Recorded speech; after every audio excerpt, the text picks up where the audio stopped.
After weeks of speculation, the Rivers State Commissioner for Information and Communications, Joseph Johnson, has confirmed the resignation of the Chief of Staff to Governor Fubara, Chidi Amadi.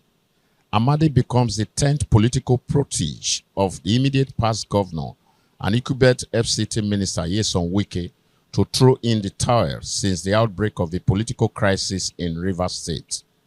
Given the strategic nature of the now vacant office and the subtle, technical and intriguing levels that the Rivers Political Shares Board has graduated, some residents are urging the governor to be circumspect in his next choice. I believe for the office of Chief of Staff, it should be somebody that is selfless, somebody who doesn't put self first, put the state before himself. And if you look at the criteria and the events that are just played out in the recent times in Rivers State, there's one man that stands out, that has shown clearly it is not about him, somebody that was elected to serve the people of Rivers Ahuda East. He resigned his position, even left his position as speaker. So for me, I wish the governor appoints him.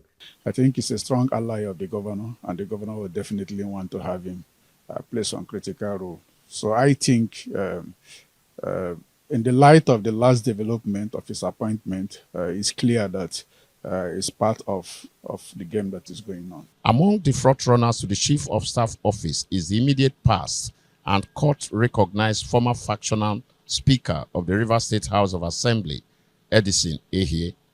Until his resignation, Ehie was the lawmaker representing Ahoda East Constituency 2 in the House. Though his resignation was not part of the 8-point proclamation during a peace pact meeting in Abuja last December, it is alleged to have been executed to create a vacuum in the House of Assembly to accommodate some of the resolutions of the Abuja Peace Pact brokered by President Bola Tinubu. Some Port Harcourt residents speak on his suitability or otherwise. If his resignation is a sort of subterfuge or a leeway for him to get into another position of authority, then I think it's quite unfortunate. Very, very unfortunate in terms that it challenges his integrity, challenges also his consistency and his sense of compunction in dealing with public affairs. I think, on the contrary, he has been consistent enough. Remember, they are all a product of one movement, but he was able to stand on the side of reason against what appeared, what was obviously an affront to the Constitution. I'm not saying what he's saying, but I think there's something he's saying that is making him to take such level of decision. If I were him, I would sit and consult before I take that decision. And I believe that he has consulted, that's why he's taking that level of decision.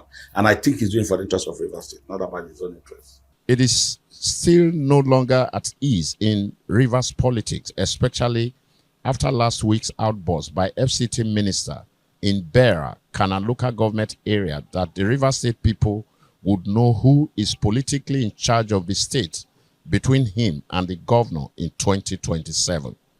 He forgets that he is an appointee of the Commander-in-Chief of the Armed Forces, Mr. President, who magnanimously called all the parties together to say, look, we want peace in Rivers State. So how is he helping the president?